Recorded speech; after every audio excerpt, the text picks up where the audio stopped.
3, 2. What's up mga kaloids? Ito yung ganap namin kahapon. Kami ay nag-me time ng aking BFF. Ayan ang aking kasama. Buti na lang this time kay KB kami.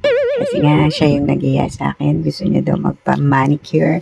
At ako naman gusto kong magpa-foot spa. Sobrang tagal ko na talagang hindi nakapagpa-foot spa. November pa yata yung last. And kaya naman minsan lang talaga to sa buhay ko. O di ba 6 months na yata. More than 6 months na ang nakakalipas. Kaya naman sinikap ko talagang mapagbigyan ng aking anak na makapag-me time kami. At alam mo ba, ang pag-me time guys, hindi naman yan sa luho. Pero isa to sa way para ma-boost ang ating brain. Alam mo, kung may mga problema ka or nai-stress ka na sa buhay mo, ayan, pagbigyan mo naman yung sarili mo. Deserve mo naman yan mga mami. Kasi nga, kailangan din nating ma-distress out at mawala ang mga worries natin.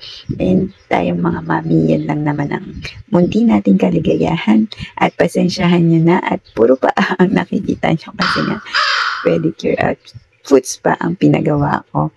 At na-enjoy ko ang araw na to. At gayon din naman pagkatapos ng aking me time, nagpalengke din naman ako. Kaya swak na swak pa rin naman. May mommy duties na, may me time pa. O diba? Yun lang guys. Bye for now.